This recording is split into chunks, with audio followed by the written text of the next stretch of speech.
If you want to know what attending the American Academy of Religion annual meeting is like, this is my story, vlog style. This is also 10 on Religion.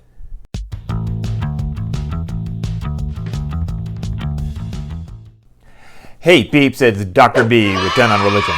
If you like religion and philosophy content, one thing I really need you to do is to smash that sub button because it really helps out the channel. The transcript is available at 10onreligion.com, and I also have a Ko-fi linked in the description if you'd like to help support the channel and help me keep this baby going.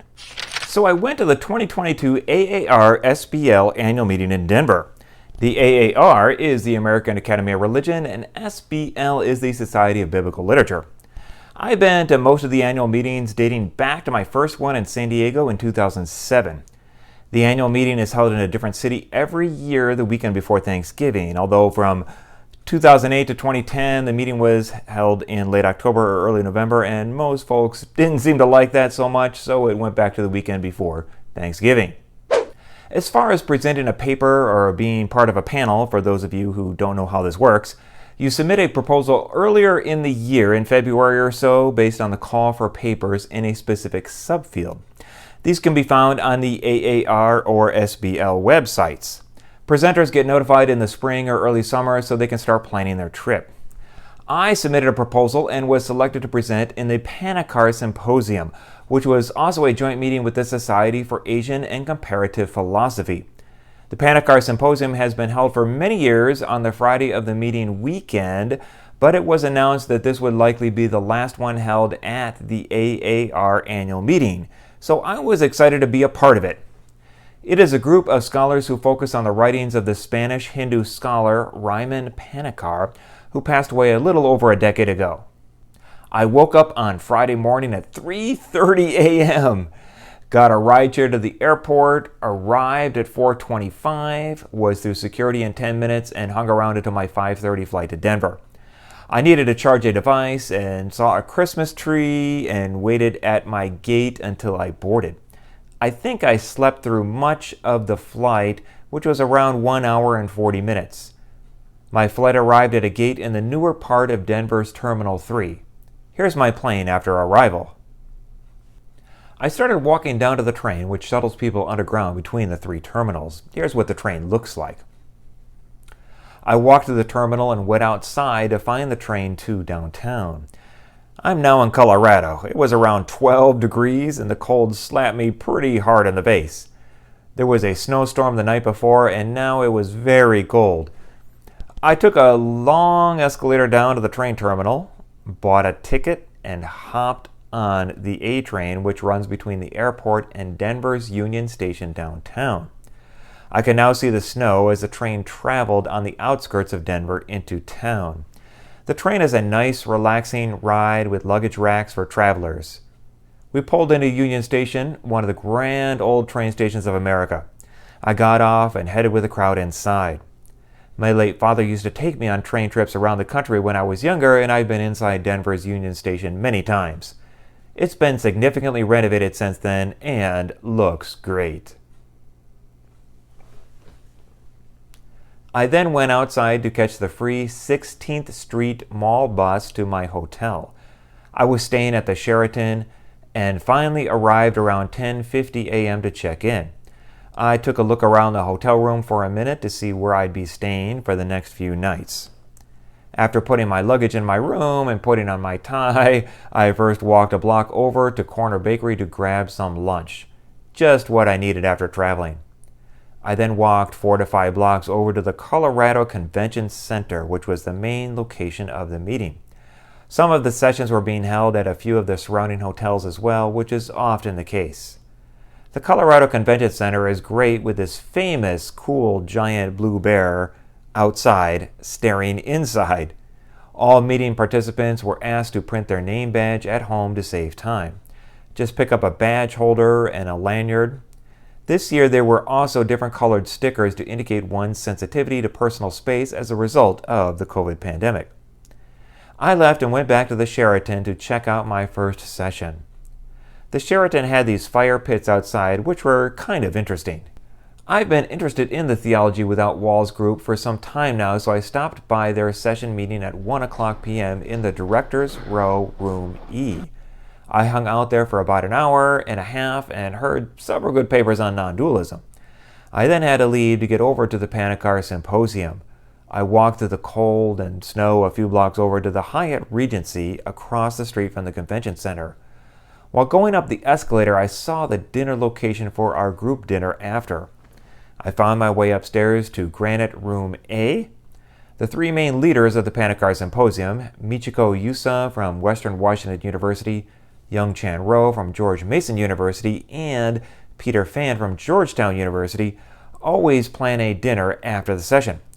I never went for a variety of reasons and wasn't sure if I wanted to go tonight because I was so tired from my early start. Shortly after walking into the meeting room, Young Chan came up to me and basically told me I needed to come out to dinner with the group. I guess the decision was already made for me. This was a 4-hour session with a break after about 2 hours. The first part were the younger scholars, which is when I presented, and the second part were the seasoned senior scholars.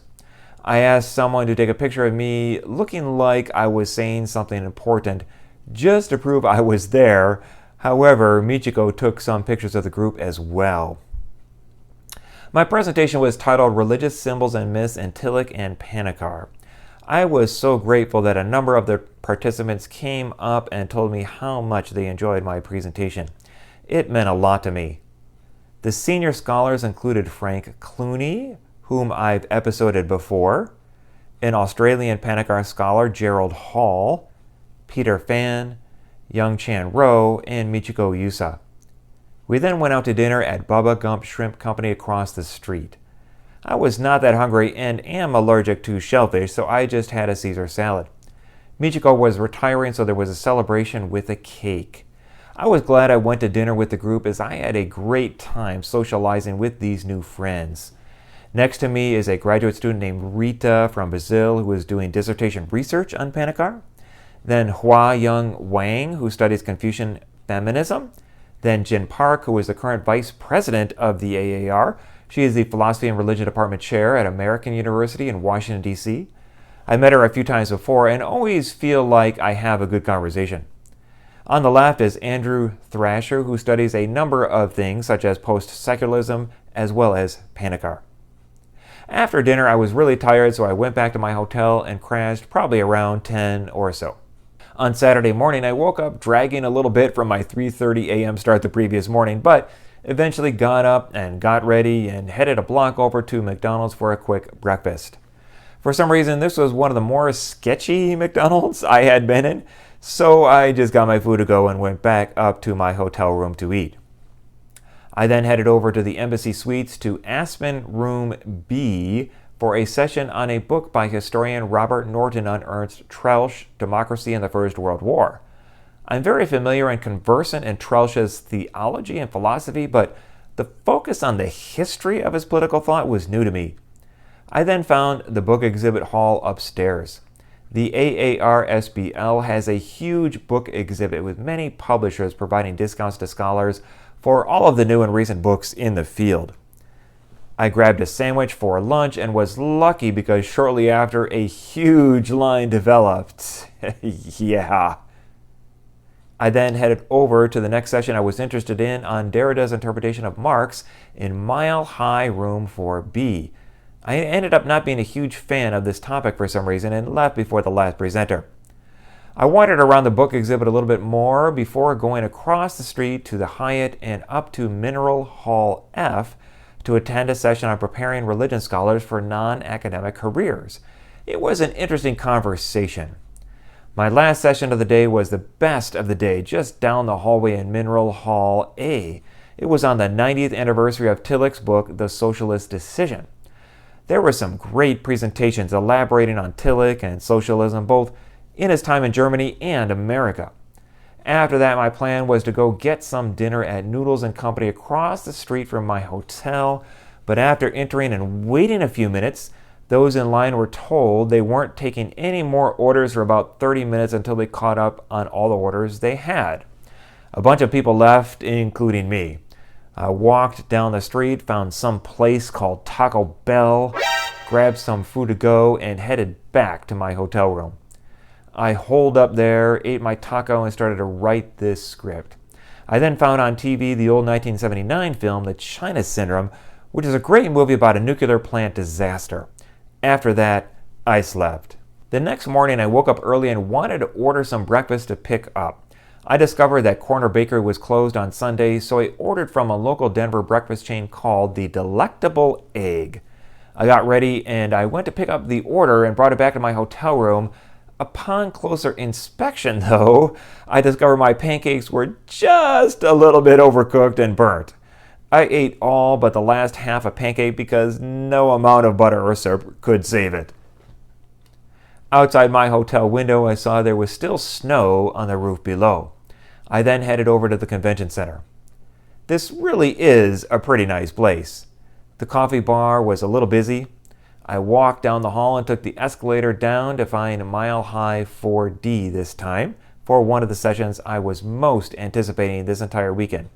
It was the concept of home in comparative theology and theology without walls. Many of my favorite scholars were presenting. I found the Mile High Room 4D and settled in. I saw Andrew Thrasher, who spoke at the Panicar session with me on Friday. I talked with Wesley Wileman, who had written some of my favorite books on philosophical theology. This session was so good, I'm going to have a separate episode just on this session coming up in a few weeks, so stay tuned.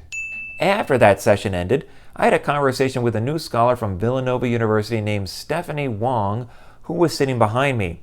She works in Christian Confucian comparative theology, and I found the description of her work quite interesting. I wish her well in her journey.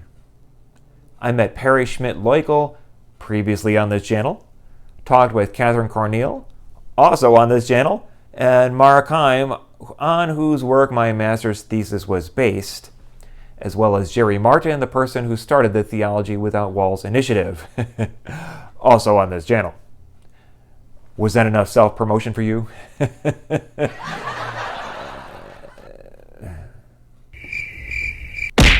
Anywho, this was easily my favorite session of the entire weekend. I'm glad I came to Denver just for this. As I was wandering through the convention center heading to lunch, I found my old supervisor, Elizabeth Ersick from Mesa Community College in Arizona from many years ago. It was great to say hi and see her again. We always seem to run into each other at the AAR. I took a look at the big blue bear from inside and headed out. I walked a few blocks over to a local sandwich shop called Snarf's and had a conversation in line with two friends who teach in Europe, one from Luxembourg and one from Germany. You really get the opportunity to meet people from all around the world here. I went back to the convention center to eat my sandwich. After lunch, I did some more book browsing and ran into Marianne Moyert, another comparative theology scholar. I've always wanted to do an episode on some of her work, so I asked her about it. She has written some great research on the philosopher Paul Ricoeur and religion, as well as interfaith rituals. She asked me to email her for some source material, which I plan on doing, so look out for a future episode early next year on Marianne. I looked at many of the book publishing booths and checked out a few books on a list that I created in advance to see which ones I might be interested in buying at the conference discount rate. I then headed over to room 303 in the convention center for a session titled Beyond the Academy, Pursuing Jobs Off of the Tenure Track. This was ironic because I walked by a contingent faculty awareness sign on my way there. I went down the hall to room 303 to find my session.